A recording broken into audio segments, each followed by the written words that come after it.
folks, and in this very short video we're going to look at changing the gears or the gear ratios in a race gearbox. This is an older one. It's a Hewland MK8-9 and they are exactly built to change the gear ratios depending on the racetrack you go into.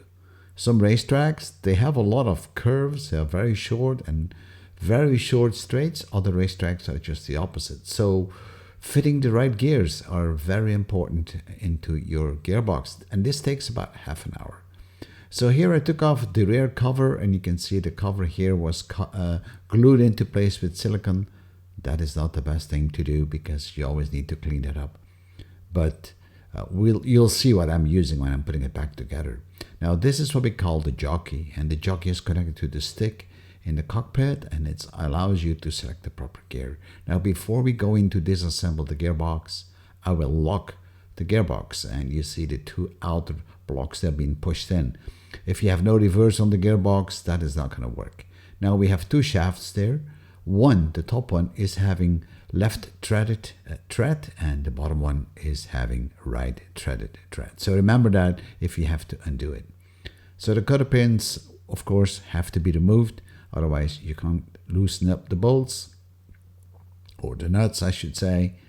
So the first thing we're going to do now is the top one, which we going to remove the nut. And remember, the top one is the one with the left threaded. So you need to turn it clockwise to release it.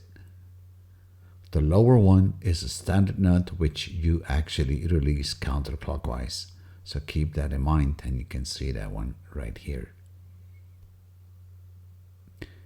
Now I'm not going to remove the nut completely on the bottom one. So now I'm going to unlock the gearbox again, and I want to remove the shaft that drives the jockey.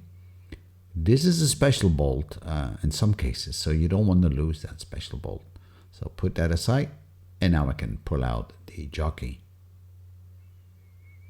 I have a special fixture here that I can put onto the gearbox, and that allows me to put it upside down on a table. And I also have a metal bar that allows me to slide on the gears while I'm taking the gearbox apart. Otherwise, it will all fall into pieces, and that's not something you want to have. So now we need to unloosen or release the nuts of this cover, which is the second cover of the gearbox.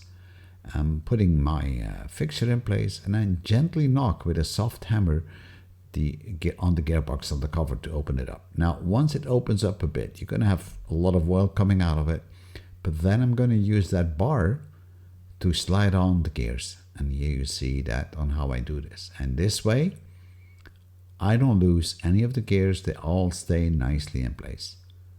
And here you see again the silicone stuff. Now in general, silicone seals, they work pretty well, but they are not all that good. If you get that in an oil channel, it may actually lock or block the oil channel. So here you see the shaft. So we have a primary shaft, and then we have a secondary shaft. The secondary one is the one with the mesh rings on, the selectors. And you can see that the cogwheels are basically paired. So I'm going to take out, first of all, the different gears on the secondary shaft. And then I will take out, of course, also the primary shaft. I'm placing everything on a table. I'm making sure everything is clean. And I just take it out. In the sequence, it's been fitted, so nothing goes wrong. So here you see the secondary shaft, and you see the different gears. And then you have the dog ring. That's the ring with the teeth on, which is going to select either one gear or the other gears. So 1 and 2, 3 and 4. So we have two dog rings in this gearbox because it's only a 4-speed gearbox. So here we go. You see we have also washers, and you got to be careful that you put them all right back where they came from. Also the cogwheels have a chamfered edge sometimes. You got to make sure that you place that in the right direction. So now the case is empty, and I'm just going to check on my primary shaft now. What are the cogwheels? What are the ratios I'm having? Now these are always paired, right? So you can see I have a 32, 26, and I'm going to write them all down. And depending on the racetrack you go into, you may want to fit different gear ratios, as I explained before.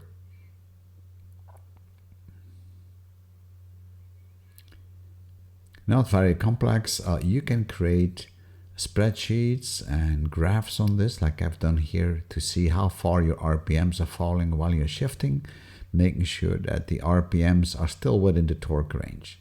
Now, putting things back together, you don't need a seal, a paper seal or anything like this. You can use a kit like Hewland or Curl T2. These are liquid seals, and you just apply it to the surface on the condition that the surface is still in a pretty good condition, of course. And then you just put it together and it will seal off. So now we're installing the secondary shaft. And of course, we first install the fourth gear. And you can see it's a fairly large tooth wheel. We have a bearing that goes inside.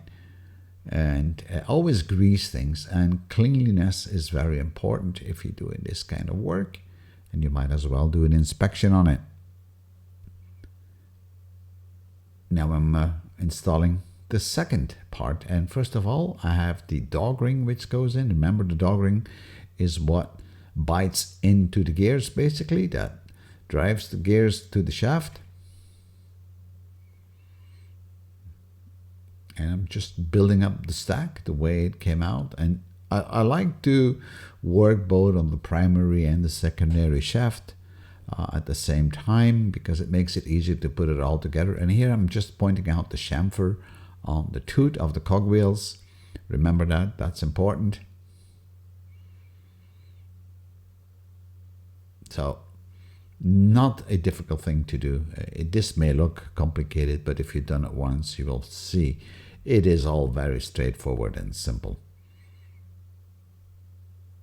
Now installing additional ratios, and I'm always oiling this. The oil I'm using is SAE90, very traditional oil for this gearbox. There's all kind of discussions on what oil you should use, but I'm changing it quite often, to be honest. Anyway, now I'm installing the third gear cogwheel and its related bearing, and we're just building up the stack and making sure that everything still rotates. And here we go, that's the next one. So this is going to be my second gear, I believe. Yes, it is. So again, we put the bearing in, and you may have to fiddle a little bit, moving it in and out a few times. But it's pretty easy. Oiling it again. The dog ring goes in for gears 1 and 2. And now we're going to put the gears 2 and 1 in, and you can see that the cogwheels are basically getting bigger. And that's quite normal. In the first gear, you have a fairly big cogwheel on the secondary shaft and a small one on the primary. And the top one here, what you see, this is actually the reverse. All right, so making sure everything still spins. I'm applying the wet seal. And I'm using here the curl because my Hewland was empty. And then we're just putting it all back together. But remember, I'm still having that shiny tube there to hold everything in place on the primary shaft. You might have to rotate the wheels a little bit to get it in place. And then I typically put the nuts up. I kind of put them slightly to torque. I'm rotating the wheels a bit to see if everything is rotating. And then I'm going to try different gears to see if the gears actually engage or not. And that seems to be working just fine. You can flip them in and out with a screwdriver, and you don't have to bolt down the entire housing before you do that. So, not very complicated. And that's about it. When all that works fine, you actually bolt everything up together. And then all what's needed is putting fresh oil in and reconnecting the joystick, and you're all set to go.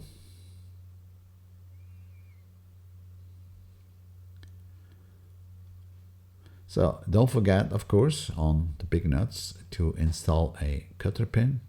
So here I'm just tightening up everything. So these nuts, again, you need to lock the gearbox to tighten them up. and then put a cutter pin in once they are to torque. This long rod has to go in. And in the back, there is something that holds it. That thing can slide back. It's kind of a little tube with thread on it. And you may not be able to grab it because it can slide backwards. So if you make a longer rod with an M6 thread on it, you can gently turn that in and then pull that back a bit and then put this rod in. So here goes the jockey and the connection to the stick. And now I'm going to put up the rear panel. And you can see I have the liquid seal. This is really good, the liquid seal. You can take it on and off a couple of times without having to put a fresh seal on. And now we just close everything up, and then it is time to remove the oil plug. You can fill it up from the side or from the top. It doesn't really matter which way you want to do it, but I do like to do it from the side. I believe the maximum amount of an oil in an MK9 is 2 pints. Or about a liter. So a gear change typically requires half a liter or 1 pint. But I always check it with my finger. I just put my finger inside, turn my knuckle, and then check it. So folks, this is it for this video. This was a short video and it's a bit of a recap. I have a longer video on this on my YouTube channel if you're interested. But thanks for watching, and I'll see you in my next video. Bye bye.